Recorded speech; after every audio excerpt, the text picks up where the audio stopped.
Assalamualaikum warahmatullahi wabarakatuh. Perkenalkan, nama saya Ahmad Yuda Pratama Putra dengan NIM akhir 101. Saya sedikit menjelaskan tentang materi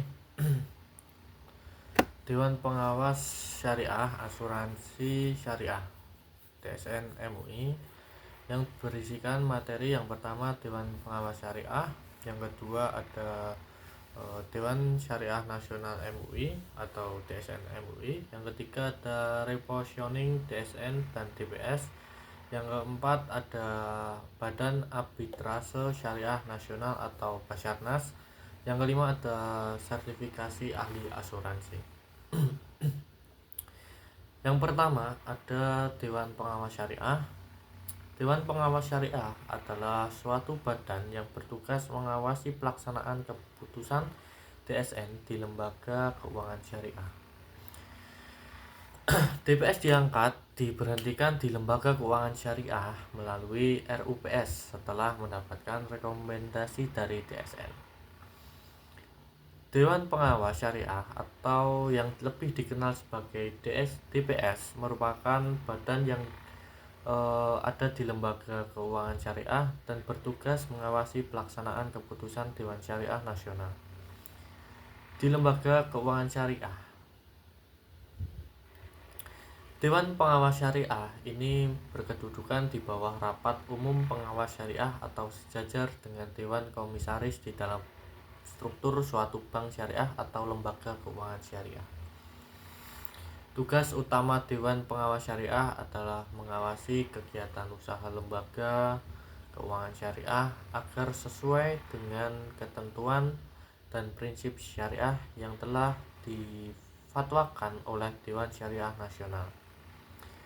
Fungsi utama Dewan Pengawas Syariah ini sebagai penasehat dan pemberi saran kepada direksi, pimpinan unit usaha syariah, dan pimpinan kantor cabang syariah mengenai hal-hal yang terkait dengan aspek syariah dan sebagai mediator antara lembaga keuangan dengan Dewan Syariah Nasional dalam mengkomunikasikan usul dan saran pengembangan produk dan jasa dari lembaga keuangan syariah yang memerlukan kajian dan fatwa dari Dewan Syariah Nasional. Yang kedua ada teori Dewan Syariah Nasional MUI atau DSN MUI. Dewan Syariah Nasional adalah dewan atau badan supervise pengawasan yang berada pada level atau lingkup nasional yang tugas dan kewajiban utamanya adalah untuk menganalisa dan memformulasikan prinsip-prinsip syariah. Salah satunya adalah dengan melalui penerbitan fatwa sebagai panduan dalam bisnis keuangan Islam. DPS merupakan suatu badan yang didirikan dan ditempatkan pada bank yang melakukan kegiatan usaha berdasarkan prinsip syariah. Untuk memastikan bahwa operasional bank syariah tidak menyimpang dari prinsip syariah, berikut adalah wewenang DSN MUI terhadap asuransi syariah. Yang pertama, mengeluarkan fatwa. Yang kedua, memberikan rekomendasi DPS. Yang ketiga, mengawasi penerapan fatwa. Yang keempat, memberikan peringatan. Yang kelima, mengusulkan tindakan. Lanjut yang ketiga tentang teori repositioning DSN dan DPS. DSN MUI bukan hanya sebagai institusi pembuat fatwa di bidang ekonomi syariah, tetapi juga diharapkan sebagai lembaga riset yang dapat memberikan kontribusi konsep-konsep baru ekonomi syariah. Oleh karenanya, rekrutmen terhadap pakar-pakar syariah dan praktisi yang mumpuni mempunyai visi keumatan yang jelas menjadi sangat penting. Ulama-ulama yang faqih dan saleh benar-benar diharapkan berperan aktif di DSN MUI. Tidak hanya itu, DSN MUI juga perlu membangun integritasnya agar berwibawa di hadapan umat, bukan sebagai corong yang dimanfaatkan atau memanfaatkan pemerintah, tetapi sebagai institusi yang berfungsi mengawasi dan mengembangkan ekonomi syariah. Dengan adanya legalitas perbankan syariah yang demikian kuat, perlu kiranya memberikan independensi kepada TSN MUI sehingga mampu memberikan kontribusi dan peran serta dengan institusi-institusi lainnya seperti BI dan Depkew. Dan yang keempat ada teori Badan Arbitrase Syariah Nasional atau Basarnas. Basarnas adalah badan yang bertugas menangani sengketa perdata atau muamalat Islam dengan mengambil keputusan hukum atas permasalahan yang disengketakan dengan menggunakan hukum tahkim. Selain itu, Basarnas juga dapat menangani sengketa perdata lainnya sepanjang tidak melanggar hukum yang berlaku. Keputusan yang dikeluarkan Basarnas bersifat mengikat dan final serta tidak dapat diganggu-gugat, banding atau dibatalkan. Suatu putusan arbitrase hanya dapat dicabut sesuai dengan ketentuan yang ada dalam UU nomor 30 tahun 1999. Kewenangan Basarnas MUI menjadi yakni menyelesaikan sengketa perdata atau muamalah dalam bidang perdagangan, keuangan hukum syariah secara adil dan cepat, memberikan pendapat hukum terhadap persoalan yang ada.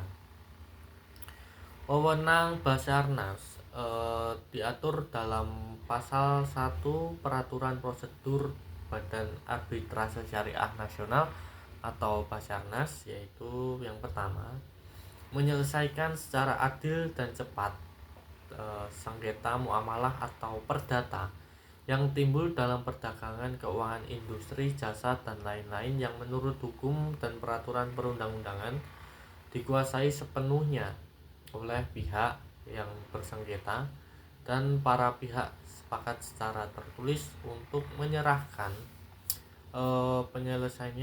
penyelesaiannya kepada Basarnas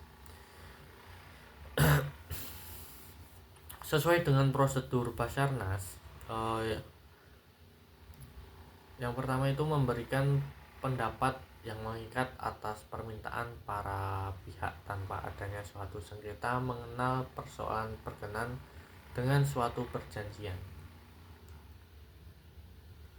Itu yang kedua. Yang lanjut ke 5, teori sertifikasi ahli asuransi.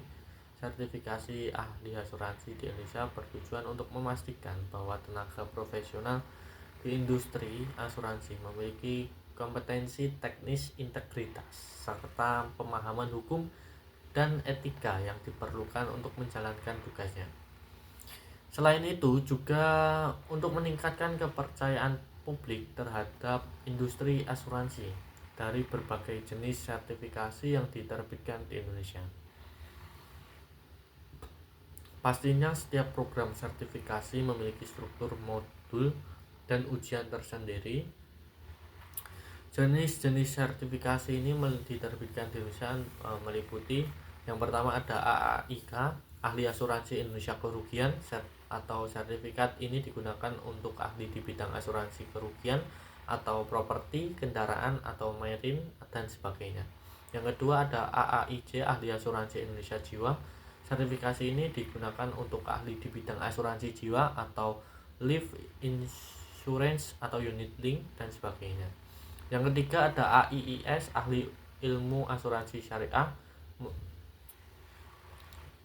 AIIS, Ahli Ilmu Asuransi Syariah, sertifikasi yang digunakan untuk ahli di bidang asuransi berbasis prinsip syariah Islam.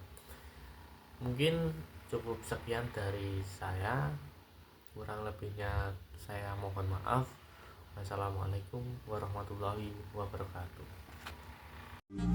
Jangan bisikin dulu, nantinya kebablasan. Berarti maunya kurang mencoba. Ayo tegakkan badan, angkat tangan, gelangkan tangan, dan gerakkan pinggang. Tegakkan kaki ke depan, bukan lagu jangan bimbang.